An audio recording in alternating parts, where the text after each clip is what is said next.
Zee चित्रगौरव पुरस्कार सोहळा पार पडतोय आणि या निमित्तानं माझ्यासोबत आहेत उषा मंगेशकरजी. खूप खूप स्वागत तुमचं झी 24 तासमध्ये. सगळ्यात आधी कशा आहात ताई तुम्ही?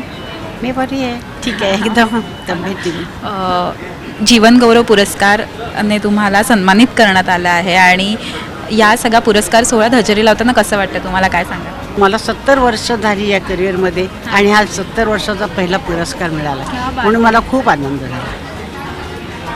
आणि आजचा जो पुरस्कार सोहळा आहे ताई, तो पूर्ण महिलांवर बाईपण भारी देवा ही थीम आहे या पुरस्कार सोहळ्याची. तर सगळ्यात बाजी मारलेलं हे वर्ष होतं महिलांनी. महिला दिन पण येतोय, तर तुम्हाला काय सांगायचं, सगळ्या महिलांना काय संदेश द्यायचा? महिलांना मी काय सांगणार, महिला म्हणजे आता वॉरवरती पण जातात, प्लेन चालवतात आणि अन्य प्रत्येक क्षेत्रामध्ये महिलांचा पाऊल पुढे आहे आणि असंच पुढे राहो आणि पुढे जाईल, मला खात्री आहे. थँक्यू सो मच, तुम्ही मला वेळ दिला त्याबद्दल आणि तुम्हाला तुमच्या पुढील वाटचालीसाठी खूप खूप शुभेच्छा आणि अभिनंदन पुन्हा एकदा. Thank you so much.